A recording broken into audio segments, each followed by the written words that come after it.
Kasunod ni Boy Bawal, inilunsad ngayon ng Commission on Elections si Tina Tama. Pinapakita sa video ang mga tamang paraan ng pangangampanya lalo pat nagsimula na ang local elections campaign period.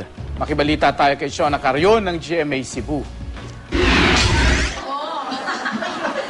Sinimula ng United Nationals Alliance ang unang sortie ng kanilang local candidates sa Maynila sa paglabas ng tinaguriang tatlong hari ng una na sina Vice President Jejomar Binay, Senate President Juan Ponce Enrile at ang tumatakbong mayor ng Maynila na si dating Pangulong Joseph Estrada. Present din ang ibang candidates ng una, kabilang na ang running mate ni ERAP na si Isko Moreno. Ngayong araw naman, itinakda ang proclamation rally ng mga pambato sa Manila ng Liberal Party na sina re-electionist Mayor Alfredo Lim at ang kanyang running mate na si Lou Veloso. Isa naman sa unang pinuntahan ng pambato ng Liberal Party sa pagkagobernador ng Pampanga na si Among Ed Panlilio ang bayan ng Lubao, na hometown ng katunggalin niyang si incumbent Governor Lilia Pineda. Sabi ni Panlilio, nabasto siya nang may mga nag-walkout habang nagtatalumpati siya tungkol sa weteng. Posible raw na mga taga-suporta yun ni Pineda. Sinusubukan naming kunan ng pahayag si Pineda kaugnay nito. Sa Cebu City naman, umeksena sa mga aktibidad ditong Holy Week ang ilang lokal na politiko.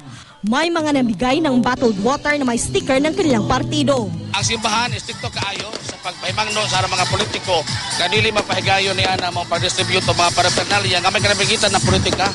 Sa Lawag City, Ilocos Norte naman, nakapaskil sa mga poste ng kuryente ang posters ng ilang kandidato. Base sa COMELEC Resolution 9615, bawal maglagay ng campaign paraphernalia sa electronic announcement boards, mga government vehicle, public utility vehicles gaya ng bus, jeep at taxi. Hindi rin pwede sa mga overpass, underpass o mga kalsada, maging sa mga waiting shed, bangketa, poste ng ilaw at kuryente at sa mga puno. Bawal din sa mga paralan, barangay hall at health centers.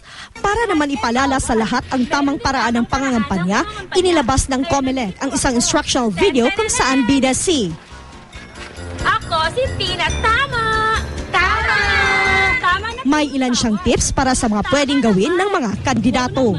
Bago magkabit ng anumang campaign material sa pribadong lugar, kailangan ipagpaalam mo muna sa may-ari. Tama! Shona Carrion, Nagbabalita, Pilipinas.